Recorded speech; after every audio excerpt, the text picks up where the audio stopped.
Hello, Dora. Hi, Thank you for agreeing to do this interview while of you're here course. on holidays in Miami. We're sitting here at the historic Betsy Mm-hmm. Hotel, and you graduated from École Manuel in 2021, Yes. and you're currently studying at Brown, Yes. business economics and Egyptology. Exactly. As strange as it may sound. Could you hmm first start by telling a little bit about yourself and your background, like what languages you speak, and when you came to EGM? Yeah. So I lived my whole life in Paris, basically, apart for a few years where I lived in New York, and that's where I learned English. And then I came to EJM for when I was 12, so I think that was CM2. Yeah. Um, and yeah, I was so happy to be in international school, continue learning English, which was really awesome.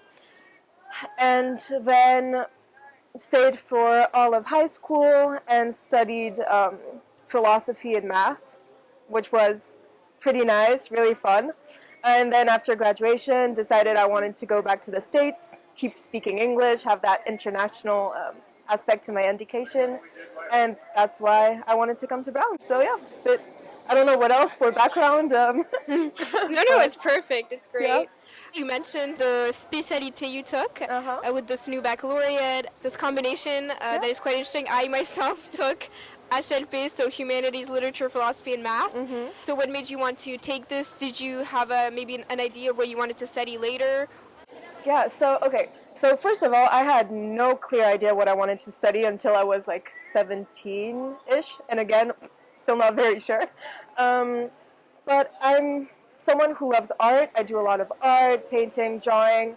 I love creativity in all its aspects. So when I got to have those little introduction courses on philosophy and literature, I really liked those. I loved my French classes on French literature. So that's why I decided to do philosophy. And then I decided to do math because I was kind of like, well, maybe I'll just need something else in case I don't want to be a writer or a philosopher. So that was mainly the decision. But I also liked math. I think they were kind of this duality to what I like between something that's more hard science and something that's more creative, and that I continued to pursue at Brown, kind of the same thing.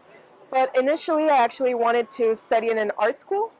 Yeah, until I came to visit the art school, which was right next to Brown. It's called RISD. It's a really good art school for anyone who wants. And I visited the art school when I was, 17, 16-ish, and decided that actually, I just did not want to do art for like the rest of my life, only art.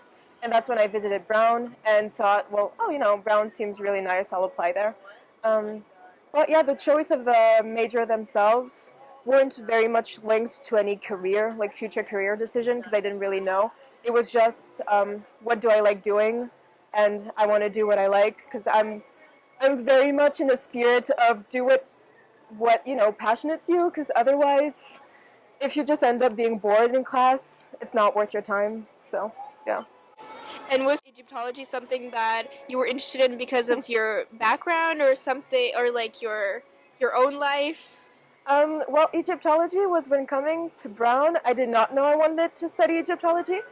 I just, when looking at their courses, discovered there was a class in Egyptology, and it kind of awoken those like dreams of, when you're a child thinking about the mummies, the pyramids, and everything. I just thought it was really cool and a once in a lifetime opportunity to study that. So I took a few classes. I really enjoyed it, and I thought that the whole catalog of courses they were offering were really interesting. And so then decided to major in it because it was also a way to keep doing more classes and kind of push myself to do quite interesting things like learning hieroglyphs, which was really fun actually. Well, yeah, it wasn't anything of my background or like a deep personal interest before coming into Brown. It was really discovering the class once I got there, and just wanting to take advantage of all the different classes they offered and knowing that I would never be able to study that elsewhere, like at the same time as economics and other things. So, yeah, really a matter of opportunity and class offerings. Brown has this flexibility, from what I understand, encouraging students to try out new things and not limit themselves to just one path. And so that's really nice to hear. Did you double major in business economics and Egyptology? Yes, Okay. yes. Wow, that must be hard to double major. It's actually, well, it's actually pretty okay because you have a lot of time on your hands since you don't have any required courses apart from the ones to graduate with your major. Um, so I knew I would have the time to study both economics and Egyptology, and I'm still doing like every semester. Other than taking economics and Egyptology classes, I've also been able to take sociology, art classes, history, literature. So really, you have the time to test a bunch of things, which I find amazing because I think it really makes you grow like intellectually and realize what you like, what you don't like, which is very different from the French system where you have to, choose right away. So yeah, open curriculum, 100% would do it again. No regrets, really amazing. So Brown is known for its open curriculum where you're really free to choose different classes, courses, and that you're free to kind of experiment with different classes in the sense that you don't, if you fail, you're not really having that on your transcript, if I'm not wrong. But are there really no requirements at all? If there's no like core curriculum? The only requirements in terms of classes that you have will be your majors. So for example, in business economics, you have 10 required classes. I believe you always have some choices, like you can take a more math class, a more econ class. So it can vary a little. And then you can choose from some elective classes to complete your degree.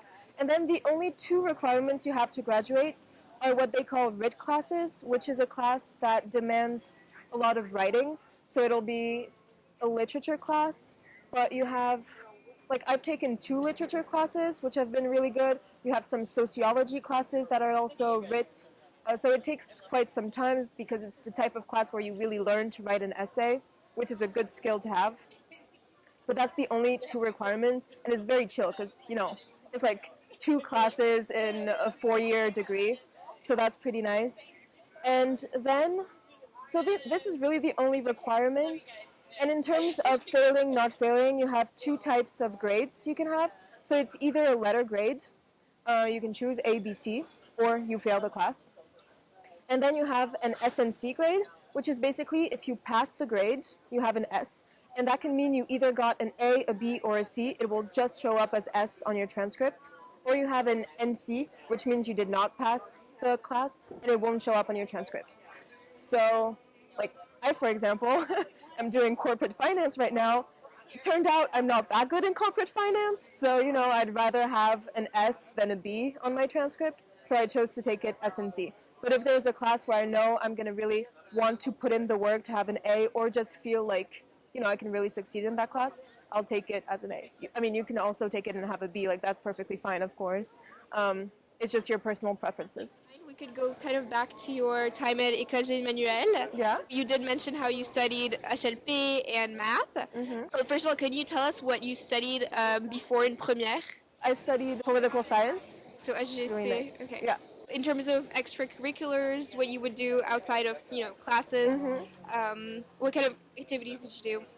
So I would do a lot of sports activities like swimming, horse riding, stuff like that.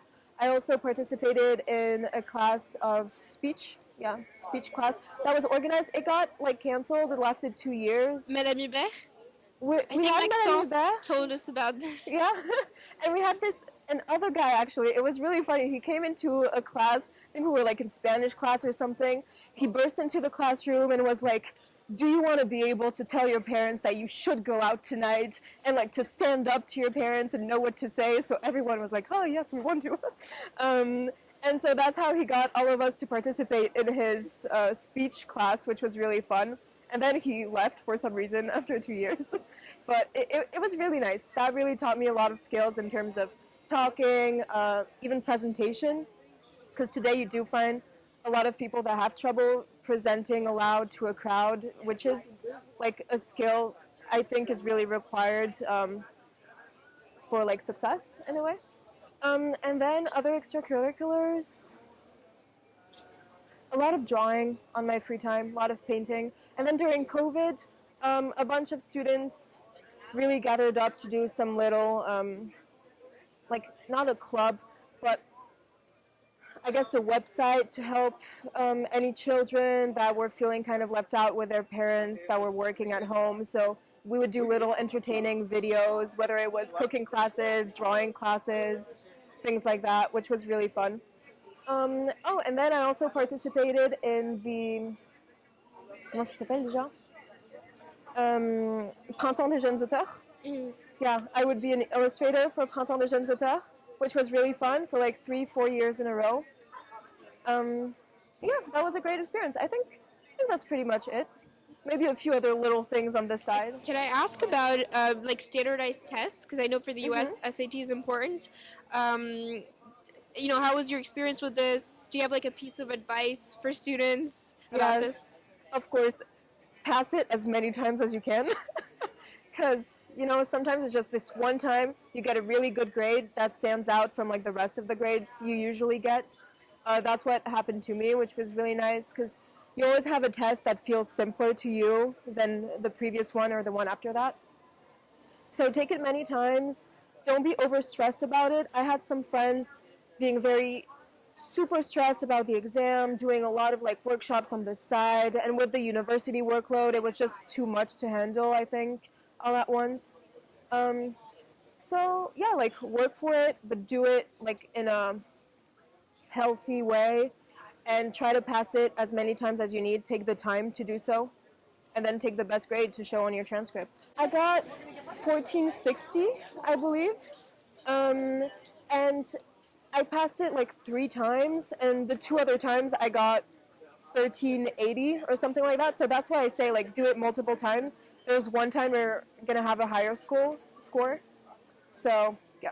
And at the time you weren't allowed to super score, you know, when you could take the best from an English one, and then from another time you can take the best from the math one. I'm pretty sure, yeah. I mean, the universities know that you're super scoring, but I mean, apparently, yeah, you can do that. That's amazing. I mean, that's so cool. Definitely take it like 20 times and super score it all. Yeah. No, that's a really lucky thing to be able to do. Maybe they changed it now, definitely. Yeah, I don't think I had that. Or I was really misinformed. Oh, that would be. But it worked out great. Yeah, it worked out good. A lot of people say it's like optional, like for some universities. Yeah. Would you recommend to do it? I recommend doing it. Yeah. When I was actually applying to schools, it was their new little trend to be like, oh, actually, we're not looking really at SATs anymore. And now I know that they've kind of like backed up on that and they're looking at it again. It is an indicator for them. It's going to be a way to differentiate 2 very similar applications.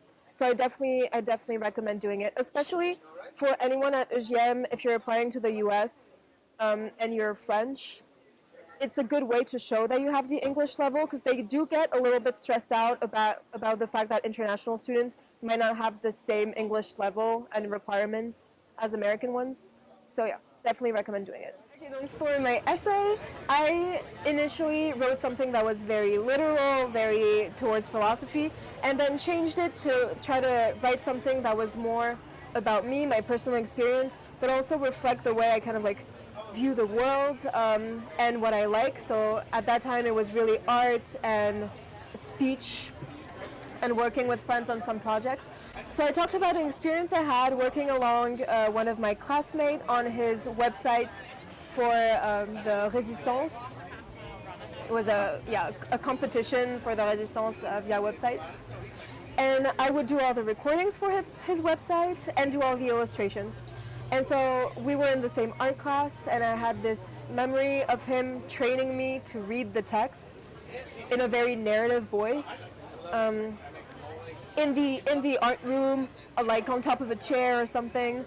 And so, you know, I would recite it, we would record it, then we have to like re-record it because it wasn't really up to his standard. And I felt almost as though I wasn't giving him my best self. So, you know, I had to like push myself throughout the narrative. And I thought that was a good, simple example of my personality, because it mixed in what I liked and also my own personal traits of like wanting to push everything a little like to its furthest and the best version you can be. And so my essay was a very creative essay. I would talk about how I viewed speech as art and how I linked both of them. So the first sentence of my essay was splosh, the paintbrush in the glass, in the water, almost very poetical because I really loved, writing. Well, not really writing poems, but writing poetically.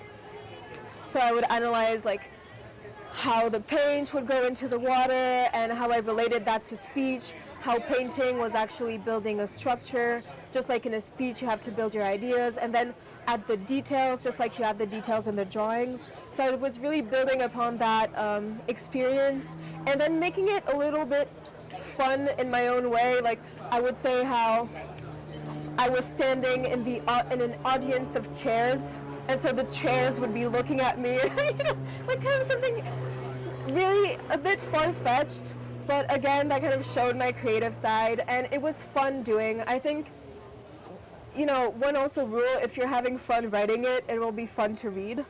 So yeah, it was a splosh, little paragraph, splash, little paragraph, and then something else. During the application process to Brown, there's the thing that you can do. It's not mandatory, but it's very recommended to create like an introduction video, which lasts 2 minutes, and it's just another way for college admissions officers to kind of get to know you.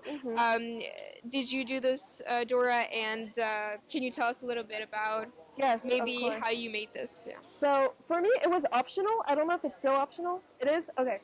So first of all, I just recommend doing it because again, it's a way to show that you have the English speaking level. And then I just thought it was kind of a fun experience. I'm really bad with all the like film and putting it all together. So mine was very kind of like this rough video in a way. But it was an opportunity to talk about something that you weren't able to show throughout your application, or maybe something that's a little bit too niche to really talk about it in your application. So I did a video on the collection of stones that I had since I was young, pulling on the string of, my grandfather started collecting stones, then my father, then I took them on. And then to kind of be a bit of on the creative side, I would explain how my favorite stones would represent, like, I had this one stone that I thought kind of looked like the surface of the moon. It was kind of far-fetched, but I think it did show an aspect of my personality to be very, just kind of see the artistic and the creative in a lot of things. And it was a very chill experience. Like, I don't think it's something to get stressed about. It's one more way to show something that's important for you. One thing I would say is don't just do something because you think that's what they're going to want to hear. Like, don't be just like, let me talk to you about this math equation that I solved. Just do something that's really important to you, and I think that's what really gets through.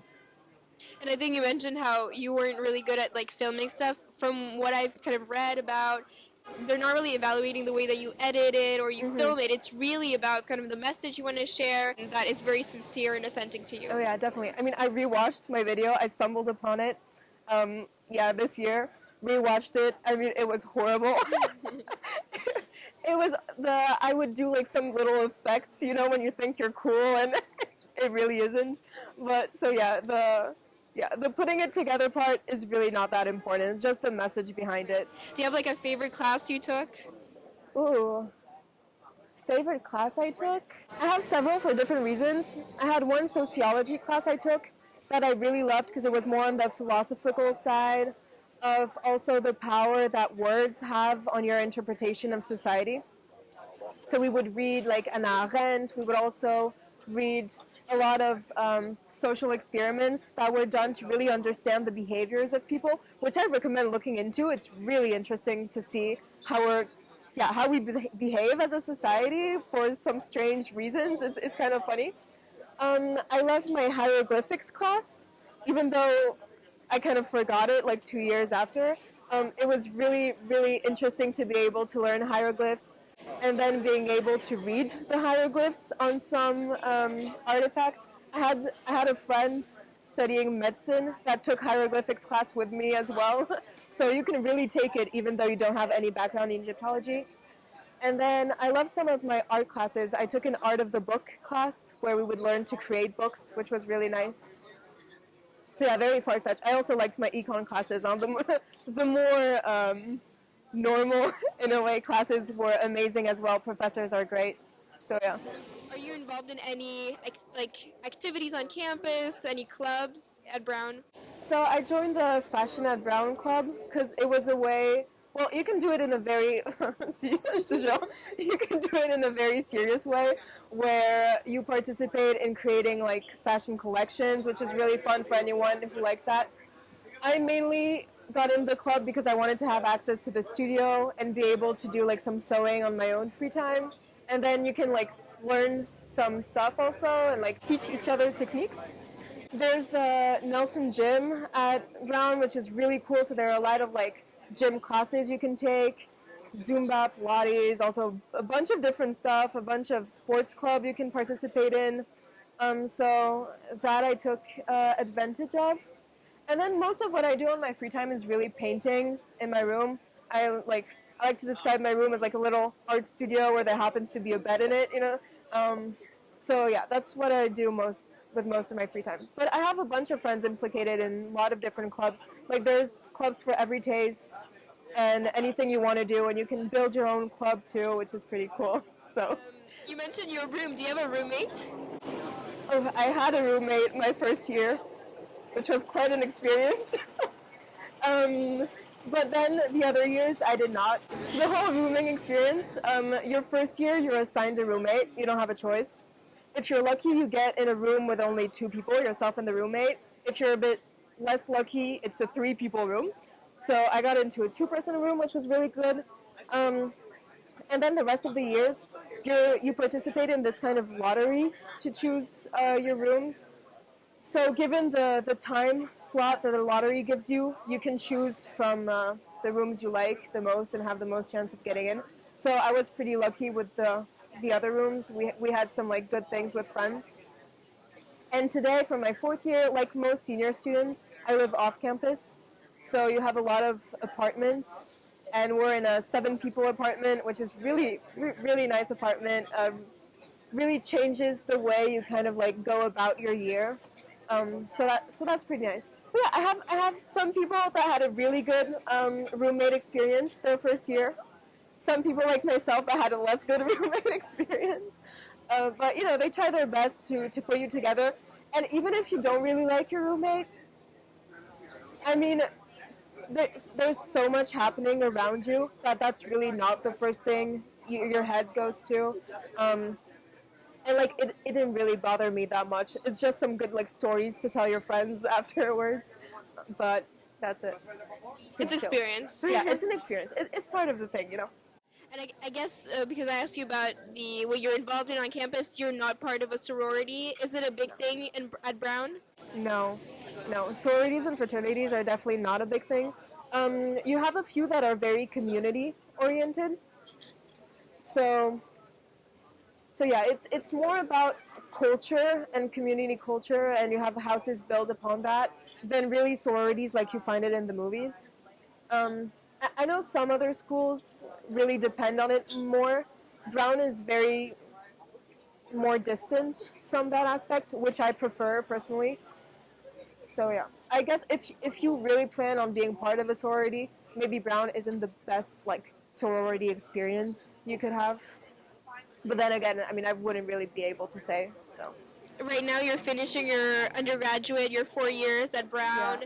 Yeah. What are your plans for next year and maybe for the future? I got in a master's that's ESSEC Central. It's an entrepreneurship master's, which I'm really excited about. It's 1 year, so it'll be building a startup, and I think that's gonna be really fun. So yeah, that's what I look forward to for the future. I've been able to kind of like get my hands into what entrepreneurship could be like through little experiences, but also some classes. There's one class, actually for my favorite class, this one was really my favorite class.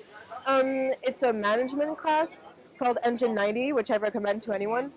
And it's really amazing on how you build a business, how you go about managing it, the whole strategies in terms of marketing, production, everything. That was a really amazing class. And that's what really confirmed my desire to move into entrepreneurship and build and learn how to build a company the ground up. I think is a pretty good skill to then go into a job or build your own thing. So yeah. Did you already have experience working at a startup or starting such a a business? Well, I joined Maxence startup for a year. Accompanied him in an event in New York as well, which was really fun. Where I got to like pitch along him. Well, he was pitching, of course, but I was like supporting him in his pitch for his substitute startup, which was a really great experience. I loved diving into that entrepreneurship world and getting to meet a lot of entrepreneurs. That was amazing. And then, trying to build some like little projects on the side that never necessarily really took off or anything, because it does take a lot of time. So I'm excited to build more concrete projects during that master's. Is there something you're very passionate about in business, like a certain industry you'd like to go into?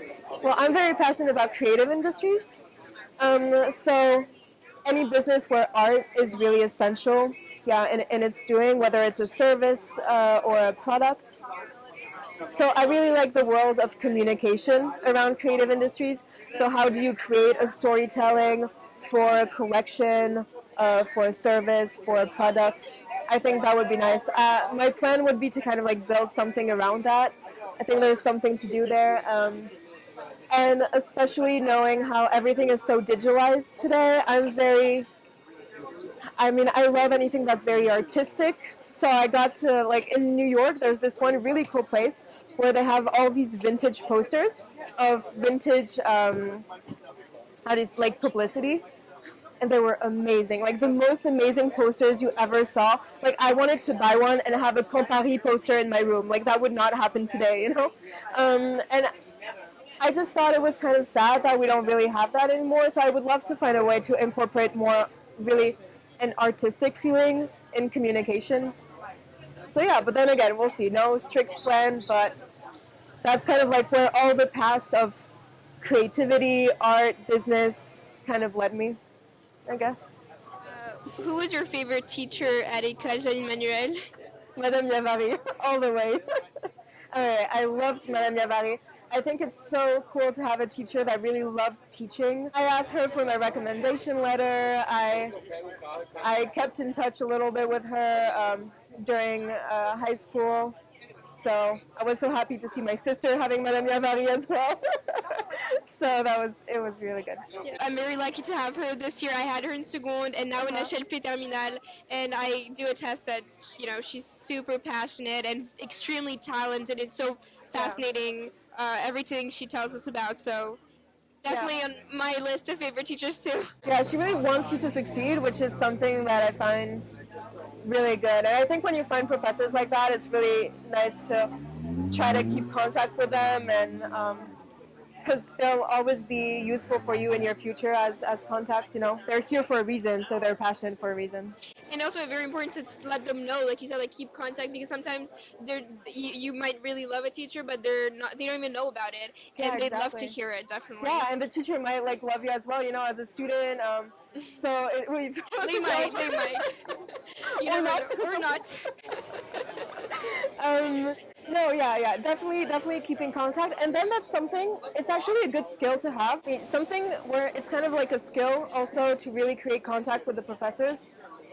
When I came in my first year at Brown, I had kind of more this high school vision of, you go in class, your professor's here to teach you, and then, that's kind of it. Like, you say goodbye at the end of the year. But actually being able to build relationships with professor is so gratifying also in everything that they can give to you. And it's actually something that I had to push myself to do this year for my masters and having those letters of recommendation. This year, especially when you're in classes of 200 people or more, especially for economics, and when you have to build a sort of contact with the professor because you want them to write a recommendation letter, So that's really important to, try to participate, go and like meet the professors. And that's something I really had to push myself to do this year, because in economics class, where you can very easily just like not participate, kind of like pass through without being really seen, really have to keep in mind that building those relationships are key to the next steps you're going to take. So yeah, in Egyptology, not the same issue, because we're like classes of 5 people, so ça va. Did you get to do any research during your time at Brown? No, I didn't do any independent research. I know some students do, which is really cool when you have something that a class doesn't really offer, and you want to dive really more deeply into it. It does take a lot of time. So, it is kind of a trade-off. It's, do you want to take this extra fourth classes, and really dive into something different, or do your research, or maybe sacrifice a bit of time that you're passing at clubs. So you do have to be aware of the time, like the amount of time it requires. I'm also less of a like deep research person. I know some people really like that. Less my thing. Yeah, you might be more on the like tangible side of like Yeah. creating a business, being creative. Definitely Yeah, makes exactly. perfect sense. In terms of like applying to Brown, do you think there's something like one aspect that kind of made you stand out, or one of the most important elements of your application? So I think Brown really looks for more like creative people in a way. So not creative as in like you have to like art and stuff, but if you're very into economics and math, kind of also showing that side of you that's more than just the MIT student, where they look for people that are more straightforward, just math students. So in my application, I went all out in terms of creativity. It was a lot of what I talked about, but also my personal essay. I really liked. I like tried to do something that was even on the like limits of poetry in a way, like kind of different. Just not doing your regular type 3-paragraph essay, which is I think a really big mistake. I had one of my friends was really smart, had a really good story to tell, but maybe told it in too much of a really literal what they ask of you in high school type of essay, and that didn't really work out. I mean, maybe there were other reasons. I'm not, you can't ever really know. But if you have something different, try to find a way you can portray that difference, not only in the story you're telling, but also in the way you tell it. So, it's the whole show, not tell. You can do it, in form and format. What is your definition of success? My definition of success would be to find the thing that you're really passionate about and find a way to implement it in the path you want to take. So really find a passion, not just do something. Like for me, success is being able to not just do something because that's what your parents did or what they're like telling you to do, and really try to dive into what you're passionate about and implementing it in your own unique way. I think that would be success. But yeah, and don't be afraid. I mean, I've had so many times the question of what you're going to do with your future, with those studies. Like, oh, you're studying math and philosophy? Strange. Economics and Egyptology? Not sure where you're going with that, young lady, like, and everyone's going to ask those questions, and sometimes it's really scary in a way because you don't necessarily know what to answer. Like until this year, I had no concrete idea of what I was going to do after Brown, or even as like a future career.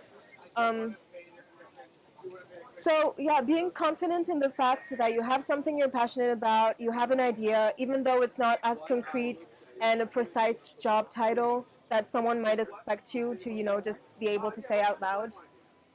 Yeah, don't be worried about that, and do your own thing. I guess kind of quirky to say like that, but It's true. Yeah.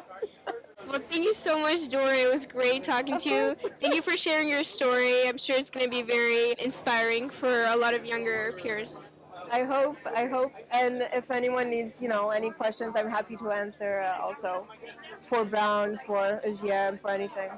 That's very kind of you. Thank you so much. Thank you. Et je te dis, avec tous mes potes aussi qui étaient très dans une lignée de je sors de l'école, je sais exactement ce que je veux faire. Même mes potes aujourd'hui, les trois quarts de mes potes, ils sont dans des trucs de finance, ils savent exactement ce qu'ils veulent faire. Et toi, t'es là en mode YOLO, égyptologie et tout. Qu'est-ce que je fous de ma vie, tu vois. Mais je trouve ça cool de pouvoir parler à des étudiants et de voir qu'en effet, tu as des personnes qui savent exactement ce qu'ils veulent faire, tu as des personnes qui savent pas exactement ce qu'ils veulent faire, et il n'y a pas de souci. I didn't really join any other clubs. Ah là là là là là là.